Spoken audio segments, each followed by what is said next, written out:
Emily Walton had never known the comfort of luxury or the quiet hum of generational ease. Her world began on the cracked pavements of Milton Street, where her childhood was colored with the scent of shoe polish and worn leather scraps. Her father, Gregory Walton, a quiet cobbler with arthritic fingers and a soft voice, had run a small repair shed in their backyard, stitching dignity into the shoes of forgotten men. Emily, his shadow, absorbed his craft like breath. When cancer took him away at 13, her mother, Yvette Walton, folded into herself, grief hardening her expressions into cold silence. Yvette loved Emily, but not in words or warmth, only in actions, silent dinners, folded laundry, and the occasional reprimand for dreaming too loudly. Emily grew up with more resilience than reassurance, turning her father's cobbler bench into her sacred space, where she began designing shoes by candlelight while her peers scrolled phones in heated homes. Despite the weight of struggle, Emily's spirit remained intact, defiant, and determined. She refused to be swallowed by the cycle that kept so many in Milton Street running in place. At 22, with no college degree and a toddler to feed, she converted her father's old tool shed into a compact workshop. Her tools were modest: wooden shoe lasts, basic cutting knives, and a sewing machine inherited from an old family friend. But her imagination was endless. She stitched emotions into every sole, carving stories into her leatherwork, custom-fit designs that caught the attention of locals and later, tourists passing through town. Her son, Lucas, only 6, often curled in a sleeping bag beside her workbench, watching her trace patterns on cardboard before transferring them to goat hide. Her first commission came from a retired bus driver named Mr. Cohen, who was moved to tears when she returned his dead wife's handbag as a pair of memorial shoes. Word spread, and slowly, Emily became the unknown whisper behind some of the town's most heartfelt handmade crafts. Yet for all her talent and strength, Emily's kindness remained her rarest virtue. On Saturdays, she volunteered at the nursing home around the corner, helping seniors with shoe fittings or polishing wheelchairs. She never charged them. She also taught 3 underprivileged girls from the block, Zoe, Mabel, and Lina, the basics of shoe measuring, not for profit, but for purpose. Still, the weight of life was not light. Bills piled like bricks. Lucas's school fees were always a week too early. And Yvette's health had begun to fade, though the woman never admitted weakness. Emily bore it all, silently.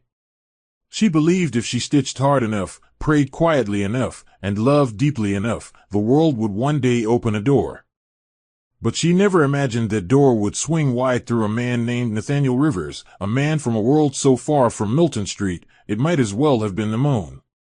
Nathaniel Rivers, known to most as Nate, was the kind of man who wore success like cologne, sharp, lingering, and impossible to ignore. Born in the suburban hills of Fairfax, Virginia, Nate was raised in a 5-bedroom, oak-trimmed house that echoed wealth, but not warmth. His father, Vincent Rivers Sr., was a titan in real estate development until a sudden heart attack left 12-year-old Nate as the sole heir to the family name. His mother, Eleanor Rivers, never remarried. She became colder after her husband's death, turning her grief into grooming Nate for legacy. From an early age, Nate was taught how to project charm, close deals, and never cry. Prep school turned him into a polished speaker, college shaped him into a shark, and by 30, he was vice president at Halston and Bryce Properties, a powerful firm with properties sprawled across the East Coast. But buried beneath Nate's crisp suits and closed-door meetings was a young man whose emotional compass had long been muted. Nate never truly mourned his father, he compartmentalized it. Loss, to him, was something you boxed up and shelved. During his college years at Cornell, he dated women with Ivy League degrees and picture-perfect smiles, but never let anyone too close. That changed, temporarily, with a woman named Selena Marks, an ambitious business major with a fire that briefly challenged his walls. They were together for a year until she chose a Wall Street position in London over a future with him. That rejection hardened Nate further, sharpening his resolve to become untouchable. By the time he turned 33, his focus narrowed solely to power, prestige, and perfecting the Rivers name. He worked 18-hour days, hosted networking galas, and obsessed over quarterly profits. He believed love could wait. Legacy could not. Yet, somewhere in his neatly arranged life, a quiet emptiness festered, one he silenced with champagne toasts and silent nights alone in his penthouse. Nate didn't know he was lonely. He just called it discipline. Eleanor, however, noticed. She'd never recovered from losing her husband, and though she never said it, she mourned her own emotional decay. But her ambitions were now embedded in Nate. She attended every fundraiser he hosted, introduced him to senators' daughters, and encouraged him to date someone refined enough for his class. Her favorite candidate? Vanessa Hale, the daughter of a federal judge and a junior partner at a prestigious legal firm. Vanessa was tall, intelligent, and charming, everything Eleanor thought a Rivers woman should be. Nate entertained the idea briefly, attending a few formal events with Vanessa for optics, but felt no connection beyond conversation. Still, he didn't question his mother's presence in his life, it was all he knew. What he didn't know was that a quiet, fierce soul named Emily Walton, who had never stepped foot inside a yacht or attended a gala, was about to disrupt everything he thought he wanted. And it would all begin with trash bags, civic duty, and a stubborn pair of muddy work boots. It was a blustery Saturday morning when the Milton Civic Cleanup Initiative launched its citywide beautification drive, an annual event mostly ignored by elites, but this year was different. Halston and Bryce Properties had been mandated to sponsor part of the campaign in order to secure zoning approvals for a multi-complex deal. Nate, being the face of the firm's negotiations, had no choice but to attend. He arrived in tailored trousers and designer loafers, his assistant trailing behind with an itinerary clipped to a leather folder. The city lot designated for him was none other than Milton Street, ironically the very place his firm planned to demolish for new condos. He expected handshakes and press photos. What he didn't expect was to find a woman on her knees scrubbing graffiti off a wall with the ferocity of a soldier. Emily Walton, sun-kissed, sweat-beaded, and clad in denim overalls, looked up, their eyes meeting like a sharp exhale between strangers who somehow recognized each other's pain. Emily had no idea who Nate Rivers was. She didn't care either. All she saw was a polished, well-dressed man surrounded by cameras and people too clean to care about the streets they claimed to save. She continued her scrubbing, refusing to smile or flatter. Nate, mildly intrigued, made an offhand comment about how community work should be delegated, not endured. Emily stood, wiped her hands on her apron, and replied, "People who delegate lives don't understand what it costs to live one." The air cracked with her words. It wasn't just the defiance, it was the quiet hurt beneath it. Most people either groveled in Nate's presence or tried to impress him. Emily did neither. That fascinated him. He spent more time than necessary watching her assign tasks to teens, climb ladders, carry boxes, and joke with an old man named Mr. Tobias who'd brought free lemonade for the volunteers. It wasn't her beauty that shook Nate, it was her substance. Her presence. After the event, as the crowd dispersed and the mayor shook hands with executives, Nate caught Emily alone, loading trash bags into a truck. "You always clean other people's messes?" he asked, expecting sarcasm in return. Instead, she glanced over and said, "Only when they leave it for kids to walk through." Nate found himself chuckling, genuinely. She introduced herself. He extended his hand, intrigued. But Emily didn't give hers back, she handed him a garbage bag instead. "Since you're here for the cameras, might as well act like it." The moment burned into Nate's mind long after he returned to his penthouse. He Googled her that night. No social media. No website. Just a local blog post about handmade shoes made by a single mother on Milton Street. Something shifted in him, a curiosity he couldn't shake. And Emily? She didn't think twice about him. Not yet. Nate didn't return to Milton Street for 2 weeks, but Emily remained a steady hum in the back of his mind, a woman too grounded for his world and yet too compelling to ignore. On the 3rd week, he drove by her shed workshop under the guise of property scouting, only to find her sewing leather straps by lamplight, Lucas dozing off beside her. He didn't approach. He watched. And something softened in him, a restlessness he hadn't felt since his early 20s. Eventually, he did return, under the pretense of donating leftover office furniture. Emily raised a brow but accepted it with minimal words.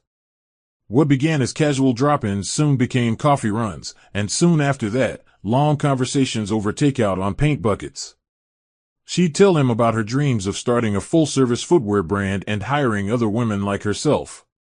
He listened, not as a businessman, but as a man who, for the first time in years, wanted to stay. Their connection unfolded like the lacing of a boot, slow, deliberate, intimate. Emily, at first skeptical, found herself trusting Nate more with every visit. He never judged her for her humble living, and though he rarely spoke of himself, she noticed how his eyes softened whenever Lucas called him Mr. Nate. They spent weeks getting to know each other, not over caviar or champagne, but over paint-stained jeans, broken zippers, and city noise. He helped her fix a broken workbench one Saturday, and when she saw him struggle with the screwdriver, she laughed until her cheeks hurt. It was the first time she had laughed like that in years. Nate confessed that same evening that he hadn't felt more like himself in a long time. He kissed her then, gently, cautiously, like a man unsure he deserved the warmth she gave so freely. Emily didn't pull away. She leaned in. In her world of broken things, he was the most polished surprise. 6 months later, during an intimate dinner hosted at Carlos and Savannah's backyard, with string lights glowing overhead and Lucas fast asleep inside, Nate stood up and gave a small, nervous toast. He spoke not of earnings or buildings, but of finding something worth more than legacy, something he never believed existed for him. Emily stared, confused, until he knelt beside her, pulled out a simple silver ring, and asked, "Let me build a life, not just a name." "With you." Her breath caught, and for once, the girl from Milton Street couldn't speak. Savannah screamed first. Carlos clapped next. And Emily nodded through misty eyes. "Only if you keep fixing my broken shelves," she whispered, laughing through tears. Unbeknownst to her, a shadow watched from a distance, Eleanor Rivers, leaning against her black sedan, her arms folded and lips drawn into a bitter line. The proposal was sweet, but Eleanor's disapproval had only just begun to bloom. The Rivers estate was everything Emily had never wanted, vast, silent, and cold in a way no fireplace could warm. The moment she stepped across the threshold with Nate's arm around her and Lucas's small hand clasped in hers, a chill settled on her spine that had nothing to do with the air. The walls were adorned with antique mirrors and oil portraits of people who looked like they never smiled. Eleanor Rivers greeted them in the foyer with a tight-lipped smile and a gaze that skipped right past Emily to land on Nate. "You're late," she said, voice stiff as crystal. "I wasn't expecting children." Nate responded with a gentle warning tone, but it bounced off Eleanor like light off glass. Emily extended a polite greeting and received a firm nod in return. The maid, Jules, a woman in her late 40s with a soft face and nervous hands, whispered a warm welcome when no one was looking. Emily smiled, but deep down, she felt displaced already. Eleanor's distaste wasn't loud, it was laced in subtle gestures. When Emily served tea in the wrong cups, she received a pointed stare. When Lucas trailed crumbs on the pristine marble floors, Eleanor simply handed a napkin with an arched brow.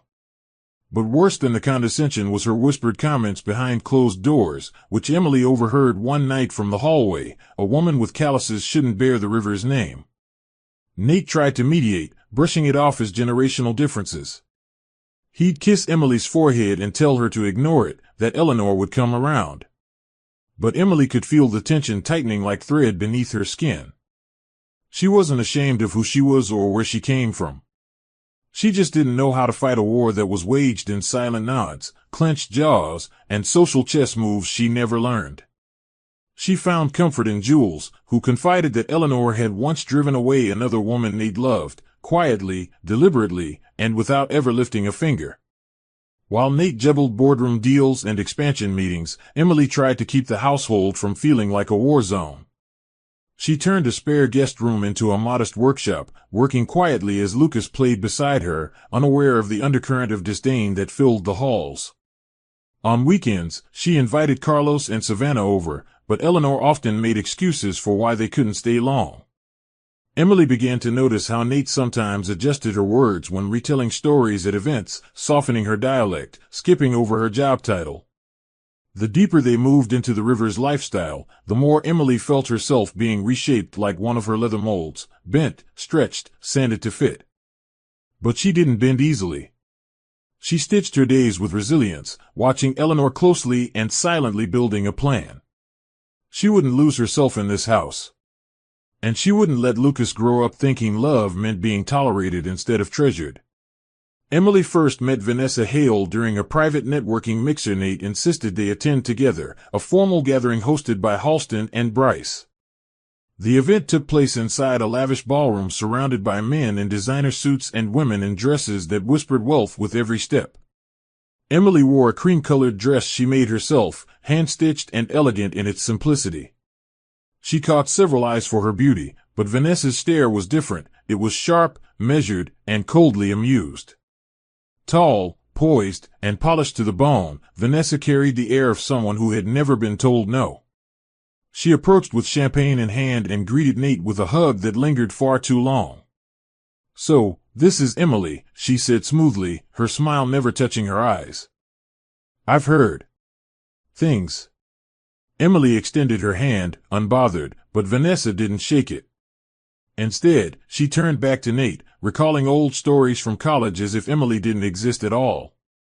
The tension between the two women crackled beneath every interaction that followed. Emily noticed how Vanessa often appeared uninvited, dropping by Nate's office, texting him late under the guise of project deadlines, and offering professional advice that conveniently excluded Emily. Nate, either oblivious or pretending to be, always brushed it off. "She's an old friend," he'd say. But to Emily, it felt more like a ghost from a chapter that refused to close. Back at the estate, Eleanor, already weary of Emily's presence, took to entertaining Vanessa during tea hours. They shared quiet laughs, exchanged knowing glances, and spoke in polished undertones whenever Emily entered the room. It wasn't long before Eleanor began suggesting things like etiquette lessons, new wardrobes, and refinement courses, all under the pretext of helping Emily adjust to her new life. Emily listened politely, but each suggestion chipped away at her spirit, leaving her feeling like an outsider dressed in borrowed dignity. Then came a much-needed visit from Carlos and his spirited wife, Savannah, a burst of color in Emily's increasingly gray world.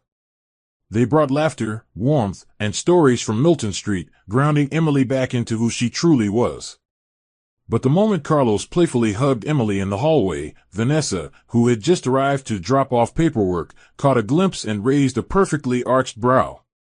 That night, during dinner, Eleanor casually asked Nate if it bothered him that his fiancée spent so much time with the mechanic. Nate laughed it off, but Emily's heart tightened. The walls were closing in, not through confrontation, but through manipulation. A house where eyes judged, words twisted, and allies were rare. As Emily walked Lucas to bed later that evening, she kissed his forehead and whispered, "I won't let this place change me." But deep down, she knew something was coming. A storm. One that would either make her or destroy everything she'd ever known. By the start of fall, Emily found herself walking a tightrope strung between survival and self-erasure. The Rivers estate had become a gallery of glances and whispers, every hallway a corridor of judgment. While Nate remained buried in real estate contracts and investment meetings, Emily struggled to juggle the growing pressure of high society expectations with the duties of motherhood and the aching need to keep her identity intact. Eleanor continued her passive war, never raising her voice but always making her disdain felt. Lucas had begun having nightmares and wetting the bed, something Emily kept to herself. The once vibrant boy was now quieter, drawing pictures of houses with no people inside them. Emily still took leathercraft commissions in secret, selling custom pieces to local shop owners under a pseudonym. She couldn't explain it, but creating shoes, touching raw materials with her bare hands, was the only thing anchoring her in this life that increasingly didn't feel like hers. Meanwhile, Nate's long hours at work turned into longer nights away from home. He claimed it was a crucial period at the firm, new clients, shifting markets, government approvals, but Emily began noticing how quickly his demeanor shifted when he mentioned Vanessa. He had started wearing cologne again, the one he only used for major gala nights. His phone was always on silent now, flipped screen down, and his temper, once gentle, had begun to snap like brittle twigs. "You're too sensitive," he told Emily one night when she asked if Vanessa really needed to text him at midnight about a land appraisal. "It's business, Emily. You wouldn't understand." That sentence struck deeper than he realized. Emily had built everything she had from nothing, but somehow, her struggles didn't seem to count in this polished world. She turned to Jules, who noticed too much and said too little. Jules warned her gently, "Some women come with smiles like silk but hands like knives." One afternoon, Eleanor accused Lucas of stealing one of her pearl hair clips. Emily found it days later under a rug, clearly dropped. But the accusation lingered in the air like poison. Nate didn't defend his son. Instead, he asked Emily to keep better watch. That night, Emily sat on the floor of her closet, sewing a pair of custom baby shoes for a customer back in Milton Street, tears falling silently onto the leather. She missed the girl who once laughed in paint-streaked overalls, who made magic out of scraps. Her own voice now sounded foreign in the grand halls of the Rivers mansion. The silence between her and Nate grew heavier with each passing day, like furniture she couldn't rearrange. Vanessa's presence loomed larger, Eleanor's glares sharper. Emily didn't have proof, but she felt it. Something was breaking. And whatever it was, it wouldn't shatter gently. The crack came on a Sunday morning dressed as a brunch invitation. Eleanor had orchestrated an elaborate gathering, inviting members of her elite social circle under the guise of formally introducing Emily to the women who matter. Emily, sensing a trap but unable to refuse, wore a rust-toned dress she stitched herself, paired with leather flats from her handmade collection. She looked elegant, radiant even, but the air turned cold the moment she stepped into the solarium. The women, pillared wives of mayors, attorneys, and financiers, grinned with polite venom. Their questions were barbed with backhanded compliments. "You made those shoes yourself?" "That's so." "Quaint. How refreshing it must be to come from nothing." Eleanor didn't defend her daughter-in-law. Instead, she laughed delicately and said, "Emily has always had a charming resilience." Nate arrived midway, late and distracted, texting Vanessa beneath the table. Emily watched him, the burn in her chest growing with each glance he refused to meet. The moment that would fracture everything came after Lucas, craving a distraction, bumped into a waitress and spilled a tray of wine onto one of Eleanor's prized linen chairs. The room gasped. Emily rushed to help, but before she could reach him, Eleanor hissed through clenched teeth, "This is why children don't belong in certain spaces." The shame on Lucas's face was immediate, raw. Emily froze, caught between rage and heartbreak. When she finally spoke, her voice trembled. "He's a child. Not a stain." Eleanor, unfazed, looked to Nate for backup. And Nate, whose phone buzzed again with a message from Vanessa, "When are you free to talk alone?" sighed and said, "Emily, just take him upstairs. Please." That word, please, wasn't kindness. It was dismissal. Emily didn't argue. She led Lucas by the hand past the staring guests, her spine rigid with silent fury. Upstairs, as she cleaned his tear-streaked cheeks, she realized something was dying in her. And it wasn't love. It was trust. That night, Nate found her on the balcony, staring out over the shadowy garden with Lucas fast asleep inside. "You embarrassed her," he said flatly, as though Eleanor's cruelty had been an act of nobility. Emily didn't respond. She simply asked, "Is this what being part of your world costs?" Nate offered no apology, just another deflection. "We have a brand, Emily. A reputation." She turned to him, hurt flashing like lightning in her eyes. "So now I'm bad for your brand?" His silence confirmed it.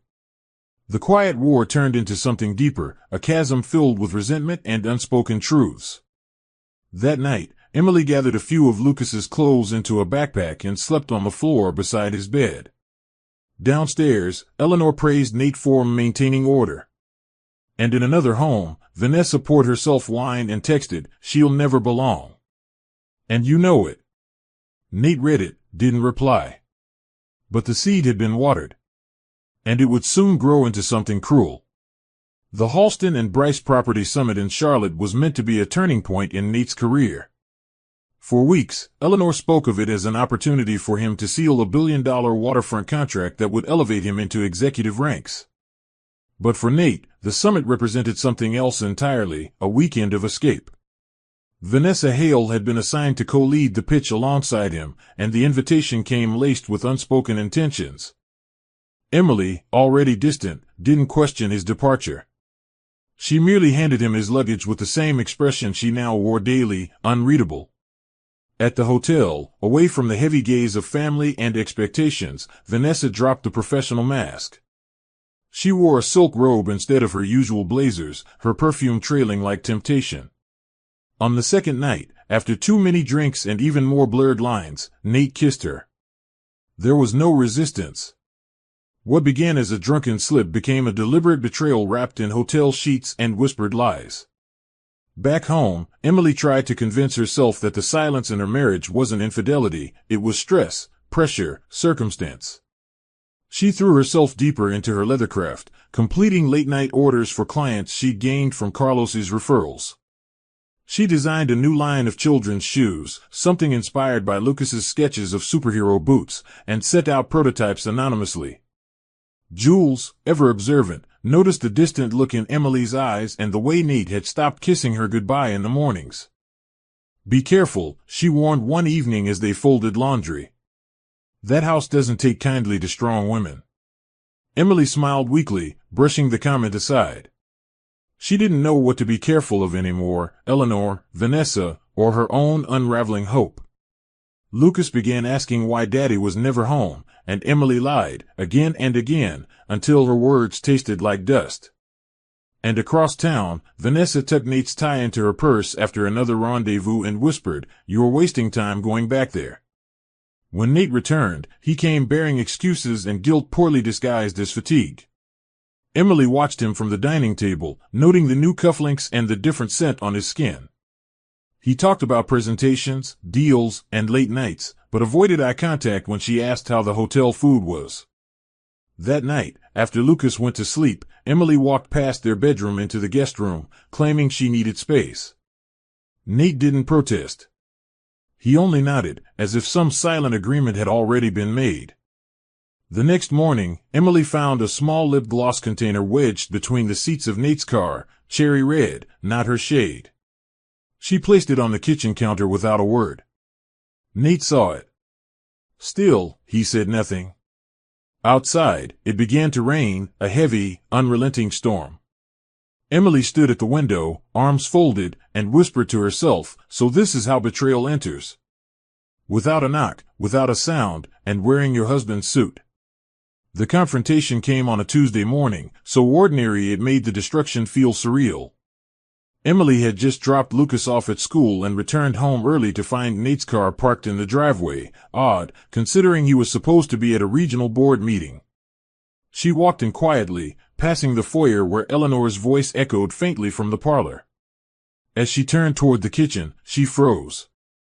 There, sitting on the island counter, was the same cherry red lip gloss, but now paired with a woman's silk scarf and a crumpled hotel receipt sticking out of Nate's briefcase. Her hands trembled as she reached for it. Room 714. Charlotte. Same summit dates. Same hotel. Vanessa had posted a picture from just a week ago. The realization didn't sink, it detonated. When Nate entered, startled to find her home, she held up the receipt and asked just one question, "Why her?" His mouth opened, but the truth stumbled behind cowardice. What followed was a storm not of raised voices, but of heartbreak sharpened by humiliation. Nate denied it at first, accusing her of snooping and paranoia. Emily, calm but seething, asked how many nights he spent betraying her while she stitched shoes to pay for Lucas's school lunch. Nate shouted then, throwing accusations of emotional neglect, calling her small-minded and limited. That word, limited, broke something sacred. Eleanor entered midway, her voice sharp as a blade, demanding to know what the chaos was about. When Emily explained, Eleanor gasped, not in shock at her son's affair, but in disbelief that Emily dared to raise her voice. "You should be grateful," she spat. "Vanessa is at least from a family that understands legacy." Emily turned, stunned. "So you knew?" she asked. Eleanor didn't flinch. Nate, cornered by his shame and his mother's approval of his sin, exploded. "Maybe this house was never meant for you." And with those words, the walls Emily once tried to call home collapsed. Hours later, Lucas returned to find his mother packing bags in silence. Jules tried to intervene, whispering, "Let it cool down," but Emily knew the heat wasn't temporary, it was embedded in the walls, in the silence, in the betrayal that now had a name. Nate didn't stop her. He didn't reach for Lucas. Eleanor stood with folded arms at the top of the staircase, victorious in her stillness. With nothing but a worn duffel bag and her toolkit, Emily walked out of the Rivers mansion holding Lucas's hand. She didn't cry until they reached the sidewalk. And even then, the tears were silent, angry, broken, but not defeated. She whispered to Lucas, "This isn't the end, baby. It's a bend." And as she flagged down a cab with the last $20 in her purse, she looked back once, not at the man she married, but at the house that mistook her kindness for weakness. She promised herself then, they would regret this. Carlos opened the door, still wiping oil from his hands, the smell of gasoline and steel clinging to his overalls as Emily stood in the rain-soaked doorway with Lucas pressed against her hip. For a moment, he said nothing, just stared at her bruised spirit and the desperation in her soaked clothes. Then he stepped aside and pulled them in without asking a single question. His wife, Savannah, sharp-tongued and warm-hearted, rushed to prepare hot cocoa and fresh towels. They cleared out their daughter's old room, and for the first time in weeks, Emily slept without the weight of judgment pressing down her chest. She didn't tell them everything the first night, only that she and Nate had parted. But Savannah, ever intuitive, saw through her broken smiles. "You don't owe anyone silence," she said the next morning, placing her hand on Emily's. "You owe yourself a beginning." And for the first time since leaving the Rivers estate, Emily allowed herself to believe that maybe she could begin again. Days turned into weeks, and Emily, despite her bruised pride, refused to wallow. She pulled out her old tools and began sewing again on Carlos's back porch, this time under string lights and laughter instead of chandeliers and scrutiny. Carlos introduced her to the owner of Nico's Diner, who needed new leather upholstery for their booths. Emily impressed them not just with her craft, but with her punctuality, her humility, and her eye for detail. She began getting referrals from other small restaurants and delivery shops needing repairs. At night, she helped Lucas with homework and taught him to cut fabric edges for fun. Each day became its own small triumph. She even managed to turn Carlos's garage into a temporary workspace. Savannah surprised her by painting a small wooden sign, "Made by M." Emily cried when she saw it, not because it was grand, but because someone believed in her again. That belief was the thread she needed to start stitching her life back together. Meanwhile, across the city, Nate and Vanessa announced their engagement with a tasteless splash in a lifestyle magazine, Power Couple to Watch, Rivers and Hale set to build an empire together. Vanessa had moved into the mansion within weeks, her heels clicking on the marble floors like victory. She changed the curtains, repainted the walls, even suggested Eleanor redecorate the dining hall to feel less outdated. Eleanor smiled, but the cold in her eyes didn't thaw. For all her earlier disdain for Emily, she hadn't anticipated Vanessa's speed and control. Nate, on the other hand, buried himself in work and let her run the home. He didn't check in on Lucas. He didn't ask Jules how Emily was doing. He just shut it out. But guilt has a strange rhythm, it returns at night when the world goes quiet. And in those silent hours, Nate found himself remembering things he never thought mattered, Emily's laugh when she burned rice, Lucas dancing to radio jingles, and the haunting sound of the front door when it finally closed behind them. The absence of Emily in the Rivers household was like an echo that refused to die. At first, Vanessa celebrated the vacuum she created, moving through the halls like a queen, rearranging furniture, firing longtime staff, and replacing fresh flowers with artificial ones because no one has time for real anymore. Eleanor, who initially tolerated Vanessa, soon found herself at odds with the woman's aggressive ambition. Vanessa mocked the antique tea sets, called the family chef boring, and insisted that Eleanor stop wearing funeral dresses every day. Nate noticed the tension but did little to intervene. His days were consumed by board meetings and property reviews. His nights were shared with a woman who brought him no peace. There was no laughter at the dinner table, no little feet running through the hallway. Eleanor grew quieter, retreating into herself. She missed Lucas, though she would never say it aloud, and caught herself reaching for Emily's herbal teas only to remember they were long gone. Nate tried to drown the unease with work, but even that began to falter. His pitches became robotic, his leadership uninspired. Clients noticed. Investors grew impatient. And the weight of Vanessa's influence over both his personal and professional decisions began to cloud his judgment. At one board meeting, he incorrectly cited figures Emily used to double-check for him on late nights. His assistant looked puzzled. Vanessa shrugged. "He's just tired," she said, brushing it off. But deep down, Nate wasn't tired, he was hollow. And the more he tried to fill the void with Vanessa's forced smiles and strategic compliments, the more he realized he had mistaken gloss for gold. Meanwhile, Eleanor's health subtly declined. Jules noticed her trembling hands and fading appetite. When she suggested a hospital visit, Eleanor snapped, "Don't fuss. I'm not a child." But her reflection in the mirror told a different story. Her home had become unfamiliar, colder even than before. And somewhere in the silence, regret began its slow crawl. Far away, Emily's world bloomed with purpose. She was no longer surviving, she was rebuilding. Her work with Nico's Diner expanded after customers started asking about her custom stools and apron designs. One day, the boutique hotel 2 blocks down asked if she could reupholster their vintage lounge sets. Emily poured herself into the project, hand-stitched every seam, and delivered it on time with Lucas by her side. The manager was so impressed, he offered her a permanent contract for all seasonal redesigns.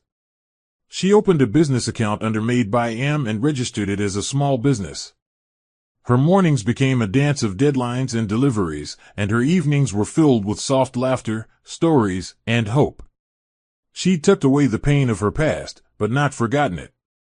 It lived in her drive. Every stitch she sewed whispered, "They tried to erase me." And every client's satisfaction answered back, "But you rose instead." Lucas stood on stage with shaky hands, wearing a paper crown made of recycled cardboard and a cape stitched from an old curtain Emily had hemmed. It was Hero Day at Ridgeview Elementary, and each student had to present someone they admired. Most chose superheroes, presidents, or athletes. Lucas stood proudly and said, "My hero is my mom, because she builds things, fixes things, and never gives up." Emily, sitting among other parents in the back row, covered her mouth as her eyes flooded. For a boy who had once stopped speaking after the divorce, his words cut through every wound and stitched them back with pride. The auditorium erupted in applause.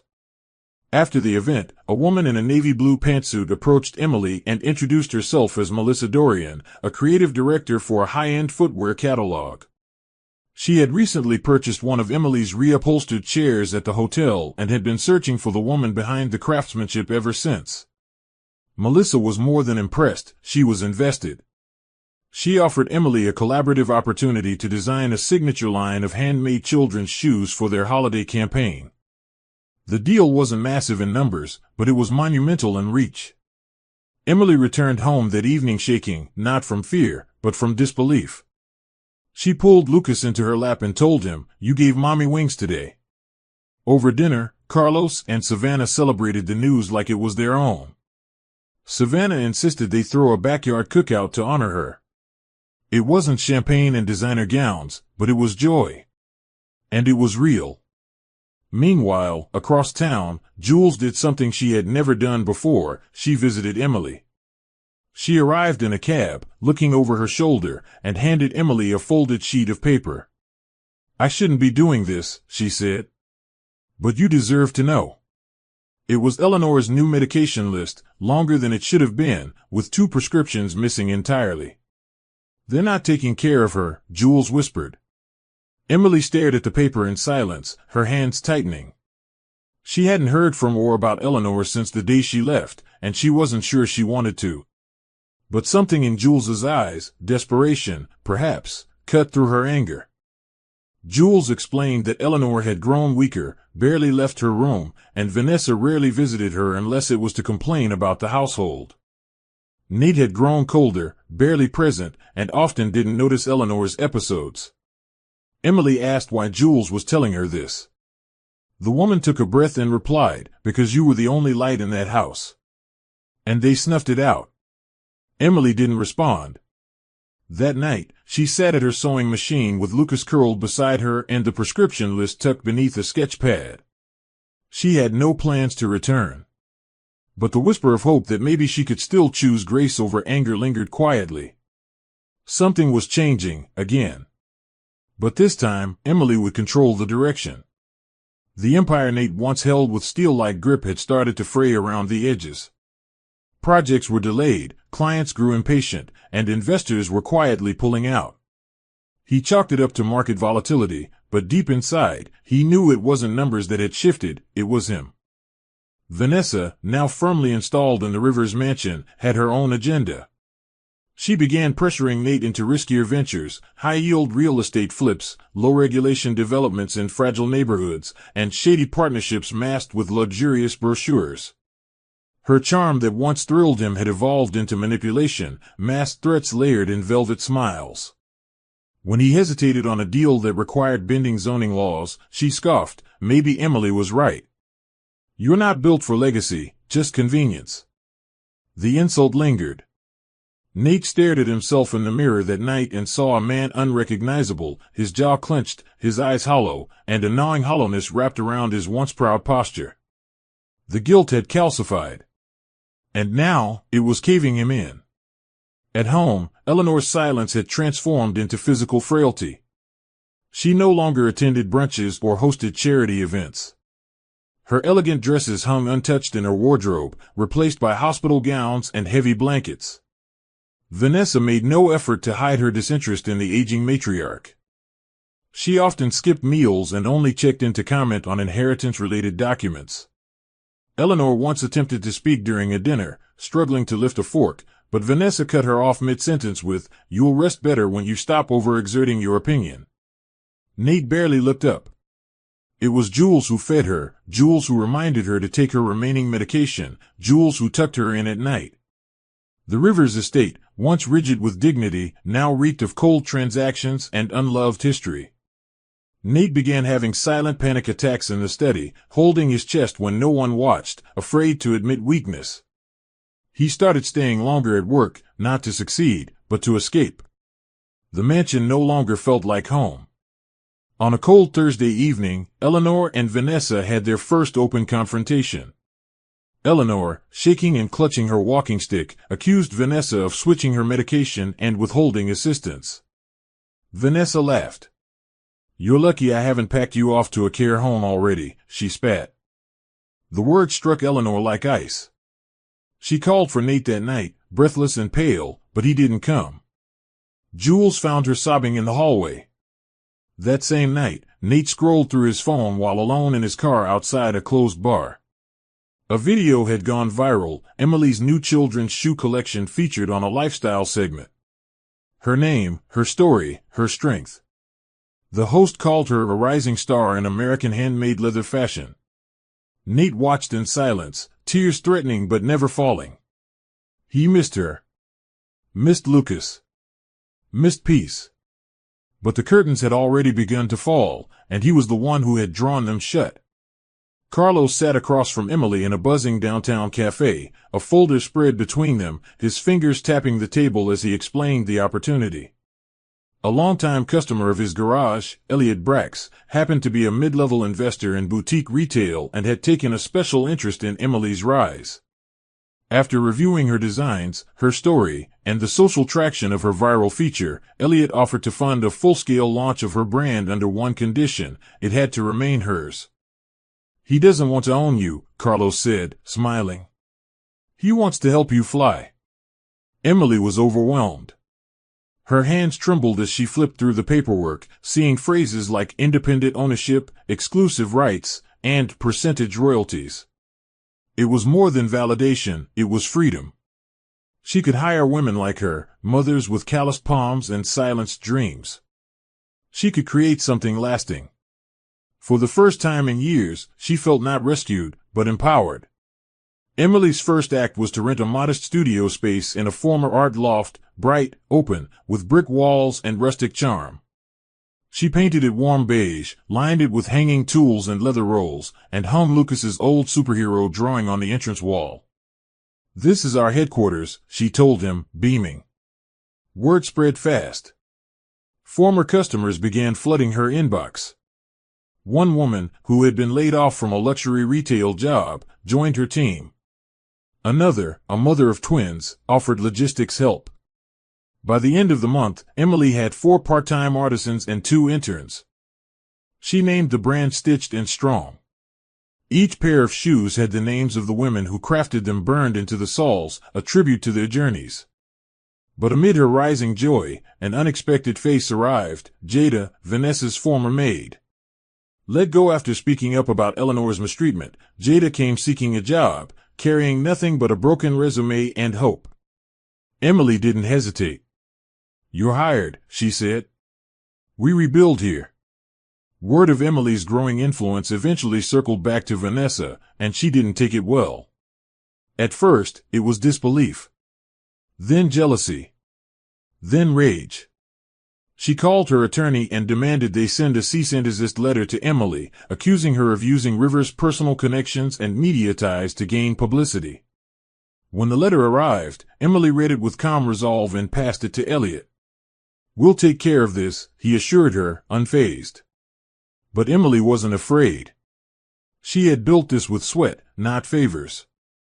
Still, the intimidation tactics reminded her that the ghosts of her past weren't done with her yet. That night, as she sat sewing under golden lamplight, Lucas asleep beside her, Emily whispered to herself, "Let them come." Because this time, she was no longer a guest in someone else's mansion, she was a woman building her own kingdom from the ashes of heartbreak. And this kingdom wouldn't fall without a fight. Vanessa insisted on a lavish engagement celebration, a public spectacle to cement her dominance not only over Nate, but over the narrative she had long orchestrated behind closed doors. Held at the sprawling ballroom of the Carlton Regency Hotel, the affair was a grotesque blend of glitter and pretense.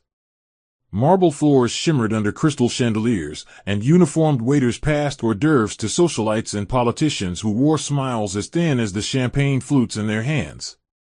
Nate, wearing a tailored tuxedo and an expression that seemed permanently frozen between obligation and regret, stood by Vanessa's side as guests congratulated them with hollow praise.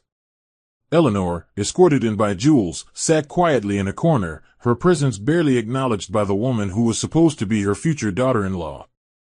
She looked pale, almost translucent in the artificial light, and her eyes searched the crowd like a prisoner seeking an open door. Nate noticed, but he said nothing. Vanessa raised her glass and began her carefully rehearsed toast. "To new beginnings," she said with a dazzling smile, her voice echoing through the hall. "And to partnerships that build not just homes, but empires." The room applauded, but the moment was abruptly sliced apart by a loud ping from the central display screen. The tech manager, confused, tried to override the interruption, but it was too late. A video began to play. The screen flickered, then showed Vanessa seated at a hair salon, laughing with another woman. "Please," she scoffed in the recording, "Nate's just a stepping stone. Once I get my stake in his holdings, I'll be out of that suffocating mansion and into my real plan." The room went silent. A few gasps, some murmured whispers. Vanessa's smile dropped like shattered glass. Nate stared at the screen in stunned silence, his breath caught halfway between disbelief and betrayal. Eleanor's lips curled faintly, not into joy, but justice. In a matter of seconds, the room turned. The guests who had once clinked glasses with Vanessa now stared at her like a scandal unmasked. Nate didn't say a word, he simply turned and walked out of the ballroom, leaving her frozen at the podium. Cameras caught every expression, and within minutes, the video had gone viral online. Vanessa chased after him, grabbing his arm in the hallway, begging him to believe it was taken out of context. But Nate looked through her, his voice calm but final. "You were never building a life, you were calculating a conquest." Vanessa slapped him in desperation, but security escorted her back inside, ending the night in chaos. Nate didn't return to the party. Instead, he drove aimlessly until he parked outside the old neighborhood where Emily's workshop once stood. He didn't knock. He didn't call. He just sat in his car, hands on the steering wheel, as the truth that had always been there finally made itself undeniable. Nate hadn't slept in 2 days. The engagement fiasco had become a media circus, with blogs dissecting Vanessa's every word from the leaked video. Investors pulled out, press demanded answers, and his firm, once untouchable, was now under scrutiny. But beyond the professional carnage, what consumed Nate most was the quiet awareness that he had lost far more than status. Sitting outside Emily's workshop late into the night, he watched the lights flicker inside. He didn't have the courage to knock. He didn't know if he deserved to. But watching her interact with her staff, laughing, working, guiding, he saw something purer that couldn't be replicated with chandeliers or designer gowns. She had built something from pain. Something lasting. He was still sitting in his car the next morning when Jules called him in a panic. Eleanor had fallen, badly. Vanessa refused to call an ambulance. Nate dropped the phone before she finished the sentence and tore down the highway like a man already too late. When Nate arrived, the mansion felt like a crime scene. The front door was ajar, and Jules met him with tears streaming down her cheeks. "She's in her room," she sobbed. She hit her head. "She was calling for you." Nate sprinted up the staircase, 2 steps at a time, and found his mother slumped beside the bed, her nightgown stained with blood and pills scattered across the floor. And standing above her, with a shoe in hand and eyes wide in fury, was Vanessa. She was mid-shout when Nate burst in, her words, "You ungrateful old hag," still ringing. For a moment, time stilled. Nate took in the scene, the bruise forming on Eleanor's cheek, the fear in Jules' eyes, the broken dignity in the woman who once ruled his world. Vanessa dropped the shoe, suddenly aware of how far she'd gone. "She provoked me," she yelled, stepping back. Nate didn't respond. He called the police. And when Vanessa reached for him, pleading, he backed away like she was fire. The officers arrived within 10 minutes. Nate gave his statement coldly, methodically, as Vanessa screamed and thrashed while being escorted out. "She framed me. You know what she's like." But Nate no longer heard her. His mind was locked on Eleanor's slow breaths as she was carried out on a stretcher. At the hospital, the diagnosis wasn't fatal, but it was serious, a concussion, a sprained wrist, and signs of long-term neglect. Nate sat beside her, holding her frail hand as she whispered hoarsely, "She was never family." But Emily tried. And that single sentence broke him. The weight of every decision, every betrayal, every moment he let manipulation win over love, fell like an avalanche. He stepped outside into the cold night air and made one final decision. If redemption was possible, it wouldn't come through apologies. It would come through actions. And it would begin not at the Rivers mansion, but at a workshop built by a woman he never truly deserved. The morning after Vanessa's arrest, silence hung in the Rivers mansion like fog in a graveyard. Nate stood in the hallway outside his mother's now empty room, staring at her unmade bed, haunted by everything he'd ignored. The once glamorous house now felt like a decaying monument to everything he'd lost. Vanessa had been denied bail pending assault charges, and news of her violence spread like wildfire through media outlets and boardrooms alike. His firm placed him on immediate leave for optics, and sponsors began withdrawing from all projects linked to his name. Nate didn't resist. For the first time, he welcomed the collapse. He spent hours reviewing old photos, Emily laughing barefoot in the garden with Lucas, their first apartment with its peeling wallpaper, the tiny red toolbox she used to fix broken stools. Every memory reminded him that love wasn't built in marble mansions or sealed with elite handshakes. It was built in sweat, sacrifice, and truth. He hadn't planned to call Emily. He didn't feel entitled to her time. But something inside him, desperation, guilt, perhaps a trace of hope, pushed him to dial her number. She didn't answer the first time. Or the second. He left a message. Just one. She's in the hospital. I failed her. I failed you. I'm not asking for forgiveness, I just wanted you to know the truth. He hung up and didn't expect a response. But later that evening, just as the hospital nurse was helping Eleanor sit up for dinner, the door opened, and in walked Emily. She didn't speak at first.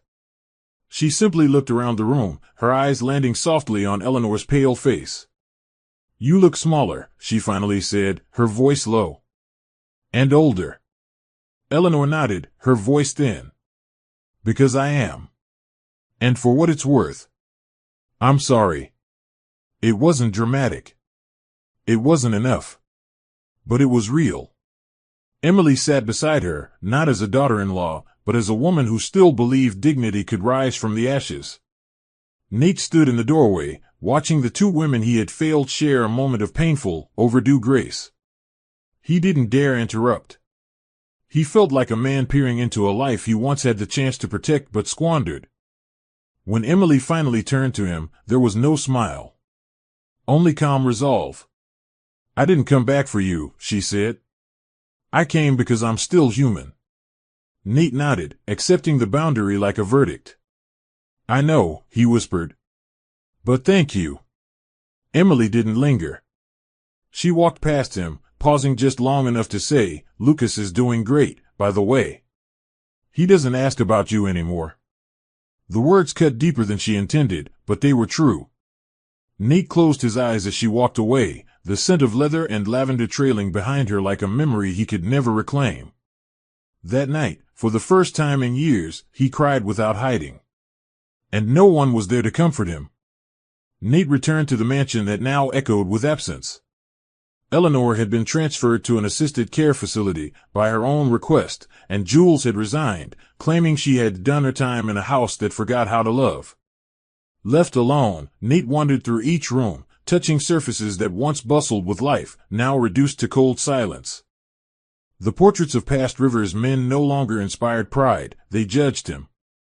Every inch of the estate whispered a truth he couldn't ignore: power without love was just loneliness dressed in gold. Nate began liquidating his assets. He stepped down from his board seat at Halston and Bryce. Sold 3 properties. Closed the mansion's ballroom and converted Eleanor's master suite into a rehabilitation donation center. His name still meant something, but now, he wanted it to mean something good. He started volunteering quietly, showing up to community housing projects, not with cameras this time, but with work gloves and humility. Meanwhile, Emily was unveiling her biggest milestone yet. After months of collaboration, marketing, and labor, Stitched and Strong officially opened its flagship storefront, nestled between a bookstore and a family-run cafe in the heart of downtown. The event wasn't a flashy launch party but a block-wide celebration filled with real people, live music, food trucks, and rows of custom shoes labeled with the names of the women who had made them. Lucas helped cut the ribbon, his grin wider than the banner behind him. Melissa Dorian brought reporters. Carlos gave a tear-jerking speech. Savannah cried into a plate of suya tacos. Emily stood in the middle of it all, radiant, whole, and unshakable. A few of the investors who had once doubted her came to witness what they now called the most inspiring turnaround they'd ever seen. And yet, Emily didn't do it for applause. She did it to prove something to the little girl she used to be, the one who once cried over a broken sewing needle and still got up to try again. A week later, Nate stood at the back of a school auditorium, unnoticed, as Lucas stepped on stage for the regional science fair. He presented his project, a design for shoes that converted kinetic energy into emergency lighting. I got the idea from my mom, he said proudly. She's a shoemaker, but she's also an inventor. She takes things that are worn out and turns them into something powerful. The applause was thunderous. Nate didn't approach them afterward. He simply left a small envelope with the event coordinator. Inside was a college bond for Lucas, unsigned, anonymous, no strings attached. He walked away from the school that day feeling both full and empty. Redemption, he realized, wasn't owed, it was chosen. And if Emily never forgave him, he would still try to earn it, piece by piece. As he disappeared into the crowd, Emily opened the envelope, recognized the handwriting, and said nothing. She simply smiled faintly and whispered, "Good. Let him keep trying." The grand opening of Emily's second workshop space, located just 3 blocks from the original, marked more than business growth. It symbolized survival reborn as legacy. The new facility wasn't just for shoe production. It housed classrooms, community sewing stations, and even a children's playroom named after Lucas. Stitched and Strong had become more than a brand, it was a movement. Orders were now streaming in internationally, and Emily had just signed a deal to collaborate on orthopedic designs for children with disabilities. She walked through the hall that morning, her hand brushing against the nameplates of her team, each one a woman who once thought life had discarded her. They hadn't just been hired. They had been seen. Empowered. Reborn. Carlos now handled logistics full-time, Savannah ran workshops on budgeting for single mothers, and Lucas, her little hero, was writing a children's book called The Boy with the Shoemaking Mom. For Emily, this was no comeback. This was a coronation. Across town, Nate sat in a modest one-bedroom apartment overlooking a quiet park, far from the penthouse suites and glass towers he once ruled. He volunteered twice a week now, tutoring underprivileged kids in math and helping elderly veterans navigate housing applications. He had sold the Rivers mansion months ago and donated most of the earnings to the local rehabilitation center in Eleanor's name. She now lived in a small, peaceful home surrounded by flowers and nurses who treated her with dignity. They spoke often, less about the past and more about healing. Nate hadn't seen Emily since the science fair, and he didn't expect to. But he kept a photo of Lucas's project on his nightstand, beside a worn shoebox with the initials EW burned into the leather. His world was quieter now, smaller, perhaps, but truer. And for the first time in his adult life, he was becoming the kind of man he wished he'd been when it mattered most. One afternoon, as Emily packed the last box of her custom mother and son limited edition line, she received a handwritten card from a customer in Ohio. "Thank you for reminding me that even broken things can walk again," it read. She placed the card on her shelf, beside a framed picture of Lucas in his superhero cape. Then she paused, exhaled, and walked outside to where her staff was setting up for the company's first community fair. There were balloons, laughter, local artists performing, and rows of booths run by the very women she had once trained. The world no longer felt like a war. It felt like a garden. And in that garden, Emily had bloomed. She turned to Lucas, now 10 and taller, who ran toward her with a beaming smile. "Mom, they sold out of our shoes again," he shouted. She pulled him into a hug, smiled through joyful tears, and whispered, "Good. Let's make more." The end.